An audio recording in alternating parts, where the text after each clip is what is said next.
But in this case, they will be voting ground by ground. Remember, there are 11 grounds that were presented by Mungi Mutuse, and it's what Rigathi Gachagua will today be defending for 5 hours. And so, all eyes on the Senate on its decision. But once again, to reiterate, the National Assembly has already convened its special sitting for Friday, that is tomorrow, in anticipation that Rigathi Gachagua will be ousted, there will be a replacement, the name will be taken to Parliament for consideration.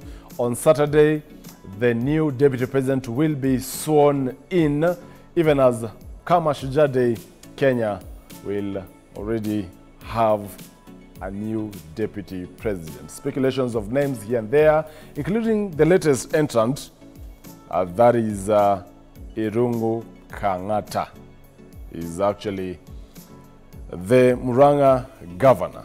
It is a matter of wait and see how that will actually transpire. Who will be picked to replace Rigathi Gachagua? Also, there is a court case that is before the Eldoret High Court that was filed or tabled or lodged by Manara Omoke, who is an advocate that seeks to get orders to restrain the Chief Justice or any other person acting under her to not swear in a replacement of Rigathi Gachagua in case he is ousted. Also, that Rigathi Gachagua remains in office until all the cases are heard and determined. The total of cases amount to more than 22. And there is already a 3-judge bench that is looking into around 6 petitions, even as others are in various courts in the country. All those updates, of course, will be coming to you right here on K24 as and when they, of course, happen. In studio, in this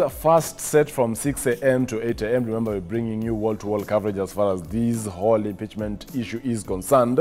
I'll be joined by Dr.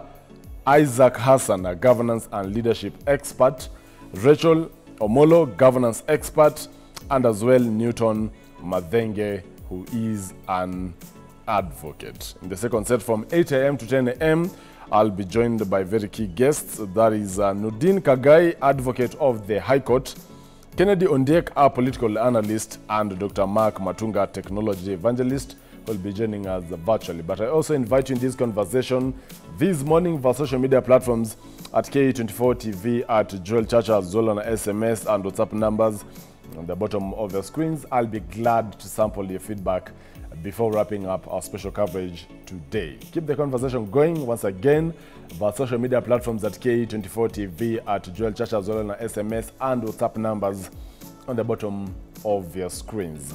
But before getting to a newspaper review, that is the People Daily, Daily Nation, the Standard newspaper, the Star, and Taifa Leo. We first of all focus on these, where today the Senate will hold a crucial hearing as Deputy President Rigathi Gachagua faces impeachment proceedings. The hearing is set to feature a high-profile witness from the National Assembly as Gachagua's defense team readies itself for the battle. Brian Amoy reports on the grand divorce of President and his deputy, and a hearing that will change the country's political landscape. We are raising an objection to the appearance of my senior advocate, legal counsel, James Orengo, to represent the National Assembly in these proceedings. And this is the basis of our objection briefly, that my learned friend, senior James Orengo, is a full-time serving state officer as per Article 260 of the Constitution, as read together with Section 26, subsection 2 of the Leadership and Integrity Act, which bars a full-time state officer from engaging in meaningful employment. During the impeachment of the Deputy Governor of Kisii County, the County Assembly attempted to appear by legal counsel represented by one Honorable Soro. An objection was raised by my learned friend, Senator Chargei, which objection was sustained by this House. Having considered the matter, it is important to state that a state officer must inspire confidence. However, it is trite law that he who asserts must prove. In this regard, I wish to observe that the Learned Counsel for the Deputy President did not adduce evidence to prove indeed and demonstrate that the allegation of gainful employment. In fact, it is somewhat surprising that Counsel attempted to shift the onus of proving gainful employment to the National Assembly. That argument is untenable. Honorable.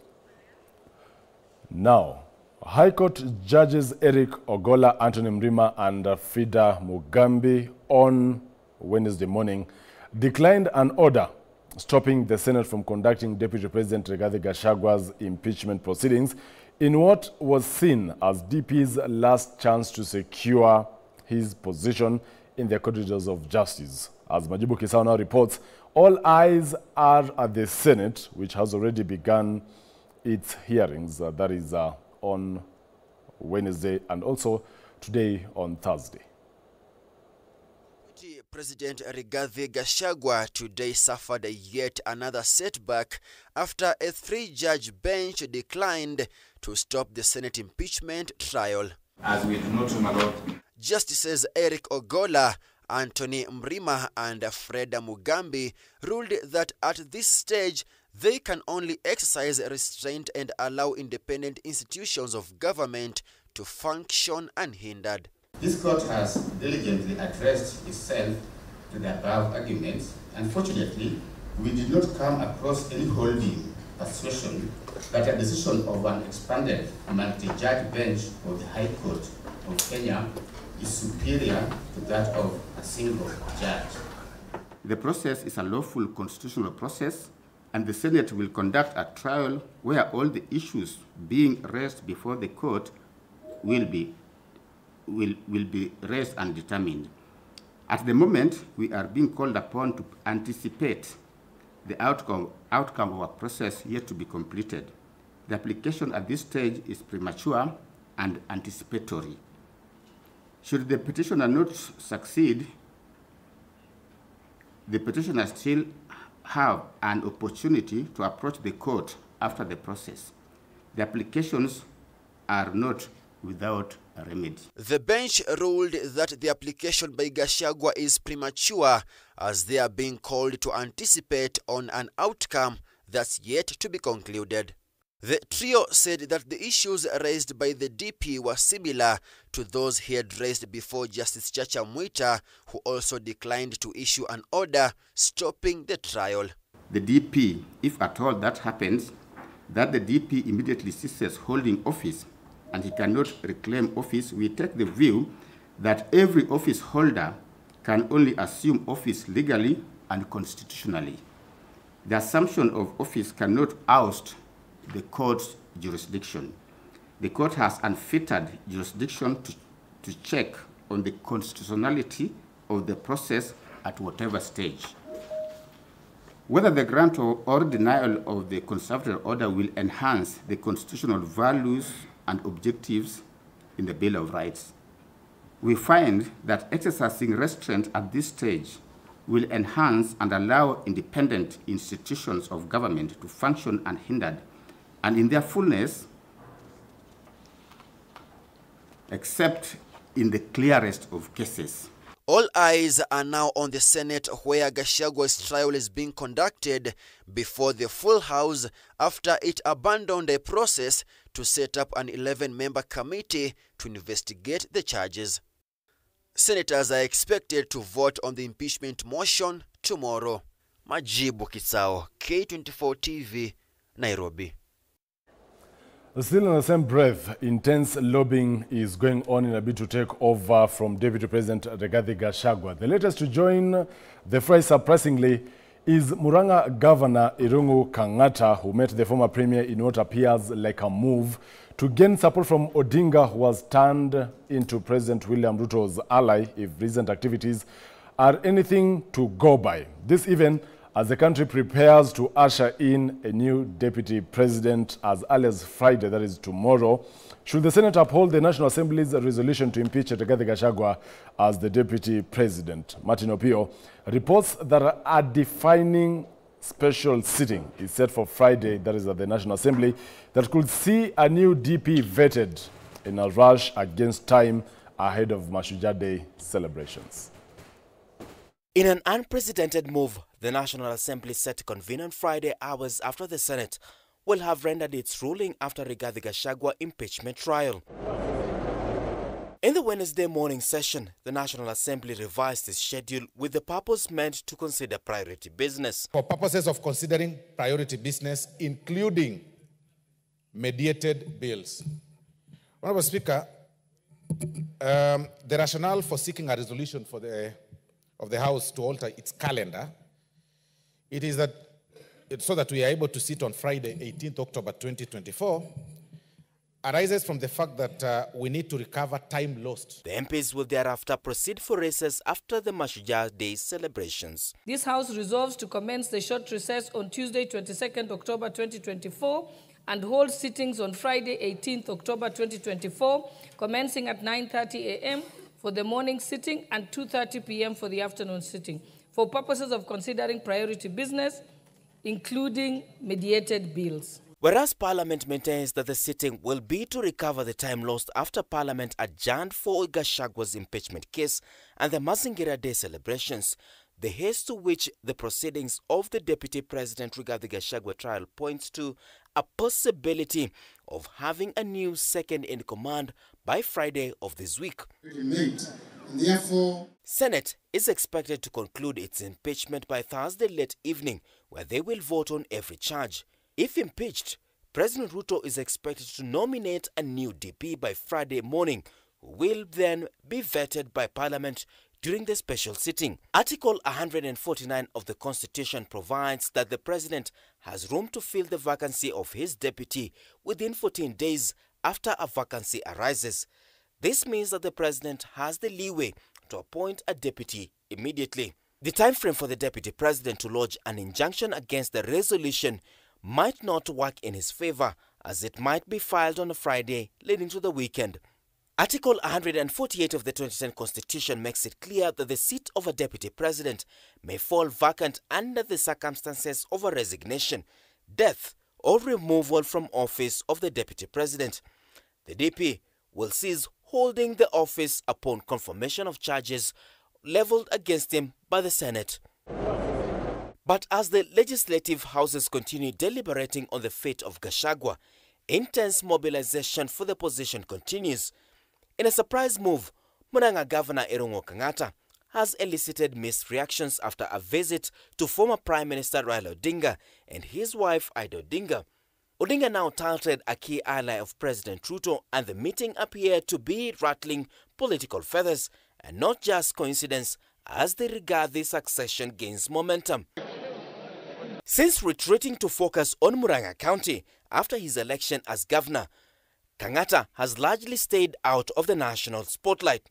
On X, Irungu noted that the Right Honourable former Prime Minister Raila Odinga invited him on consultation purposes. They had a good conversation on national cohesion and the progress the country has made under devolution. The meeting with the former premier comes just hours after several legislators surprisingly threw their weight behind the soft-spoken Kang'ata. Governor Irungu Kang'ata has risen through the ranks from a councillor to a member of parliament to senator and to governor. So occasionally we usually have such kind of meetings with progressive leaders to share with us their experience in leadership, how they've been able to get to this level without a lot of, because it looks so easy. Like, how is it possible for one to become a councillor, then becomes a member of parliament, then becomes a senator, then governor? So we do very, very well. Mount Kenya is keen to maintain the position based on how the region voted in the last elections, having massively backed Ruto's first-term bid. Leaders from the larger Mount Kenya region are scrambling to ensure the seat remains in the region, fueling tension and divisions among them. Another contender is immediate Council of Governor Chair and Kirinyaga Governor Anne Waiguru, who has not shied away from expressing her desire to be the country's second in command. Over the weekend, Waiguru put out a CV of her achievements on X since her time as civil servant and on the public glare. Waiguru has since embarked on a spirited campaign to popularize her bid to succeed Gachagua. Anne Waiguru ako Kirinyaga County, uongozi wake uko sawa, hospitali zake zinafanya vizuri, njia zake ziko sawa, at least tuwekewe Anne Waiguru. Sisi tunaona kama wakaaji wa huku ni vizuri hii kiti irudi Mount Kenya, ipewe gavana wa Kirinyaga Anne Waiguru. Yeye ako na experience ya kutosha, amefanya kazi ya kutosha, amelinda wa governors for 2 terms, amekuwa governor. Mbona asipewe hicho kiti? Naomba saa hii tuchaguliwe Anne Mombi Waiguru, na ni mumama. Ujue huyo mama atatulinda, atatuangalia Mount Kenya juu iko down. On the other hand, Kithure Kindiki, who currently holds the Interior Ministry mantle, has been mentioned severally having been in competition with the Gachagua in the run-up to the 2022 elections to be President Ruto's running mate. Yule anasema mlima ni yake isiguzwe. Sisi tunasimama hapa tukisema huu ni wakati wa Kithure Kindiki, sababu ni yeye anaunganisha mlima, anaunganisha Meru yote, tukisema ni yeye kingpin. Na tumekataa maneno ya wale wanasema mlima ni yao. Sisi kwa wakati mrefu sana tukiwa kutoka Dhochi mpaka Tonyere tumekuwa tukisupport watu wa Mount Kenya West, kuwakilisha wamama wenzetu ambao tuko wengi katika Meru County, na tunasema Kithure Kindiki, mchapakazi, kazi yako ambao umefanya miaka miwili ambao umechaguliwa kuwa waziri wa Interior ndio imekufanya kila mtu katika Kenya mzima awe anakutetea, na ndio sababu tumesimama na wewe. Musalia Mudavadi, on the other hand, has been a favorite of President Ruto and has proven to be a right-hand man of Ruto and has seen him rise to the various ranks. With Gachagua's ouster, Mount Kenya might prove sloppy for Ruto, who has been keen to appease the Western region in a bid to have their backing. If Ruto loses the Mount Kenya backyard, then he will have to turn to his newest ally, Raila Odinga, to have his support. Homa Bay Governor Gladys Wanga has had her name pop up in the conversation. Wanga has enjoyed a close relationship with Ruto, and her name popping up to consolidate the Nyanza support base and rekindle his 2007 support base will not be a surprise. For now, all eyes will be on the National Assembly come Friday. Martin Opio, K24 TV, Nairobi. Well, I still invite your feedback on who do you believe should replace Rigathi Gachagua in the event he is ousted as the second in command. Remember, the new entrant in this discussion is the Murang'a Governor, Irungu Kang'ata. Well, even as we'll be focusing on that this morning, and of course the whole issue of Deputy President Rigathi Gachagua's impeachment, let's also touch on this story where religious leaders drawn from National Council of Churches of Kenya, the Kenya Conference of Catholic Bishops and Supreme Council of Kenya Muslims want government to cancel all contracts that have been issued to Adani-related companies, stating that they're merely a front for companies, actually, of Kenyan officials with no intention of boosting Kenya's economy. They have further condemned politicians engaging in massive ethnic mobilization ahead of the 2027 election, saying the trend could lead to post-election violence. The leaders also want the government to immediately conclude the constitution of the IBC Commissioner Selection Panel, as Harry Chimea reports. Issuing yet another call to action regarding the state of the nation, religious leaders drawn from the National Council of Churches of Kenya, the Kenya Conference of Catholic Bishops, and the Supreme Council of Kenya Muslims have issued several demands. Among them is the cancellation of all contracts issued to Adani-related companies, alleging that the firms serve as a front for the interest of Kenyan officials with no genuine commitment to enhancing the nation's economy. We remind government officials that across the world, countries that engage Adani-related companies, which include India, Australia and Bangladesh, are today crying and seeking for and seeking to cancel the same. In a joint statement, the leaders condemned the alarming trend of ethnic mobilization by politicians as the country heads towards the 2027 general elections, warning that such actions could ignite post-election violence. Tusiregelee makosa ambayo kwamba tuliofanya 2007. Wanasiasa wasiketi wakizunguka kwa sababu wao ni gatekeepers.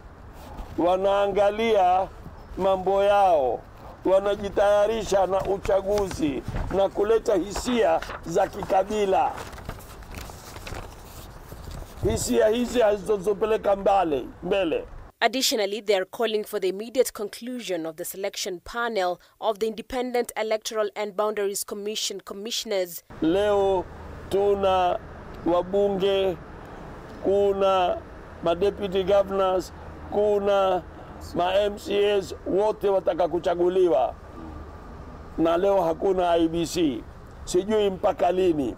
Imekuwa ni kirba goji kirba. They further listed other demands including suspension of the rollout of the Social Health Insurance Fund and the withdrawal of controversial bills, including the Constitution of Kenya Amendment Bill 2024, which seeks to extend the term of elected leaders from 5 to 7 years. The religious leaders have been holding many meetings with the Ministry of Health, but it didn't come out with a proper solution.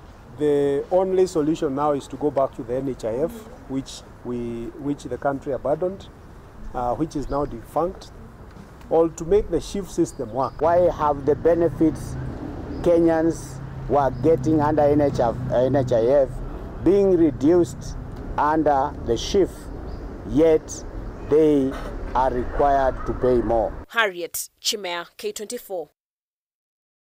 As promised, today being on a Thursday, we focus on Deputy President Rigathi Gachagwa's impeachment D-Day. Today, the Senate will determine whether Rigathi Gachagua remains as the second in command or not. In studio already, I'm joined by very key guests. Seated on my immediate right is Newton Madhenge. He is an advocate. Right in the middle is Rachel Omolo, governance expert, and as well Dr. Isaac Hassan, who is a governance and leadership expert. Thank you so much, gentlemen and a lady, for catching time this morning.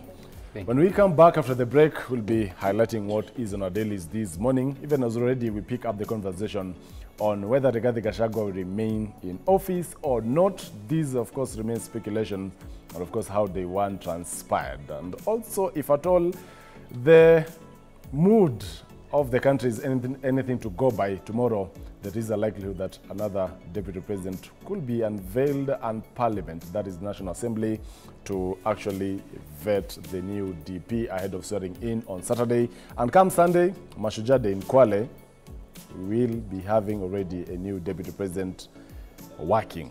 We take a short commercial break at this juncture. We'll be right back with this conversation. Stay tuned.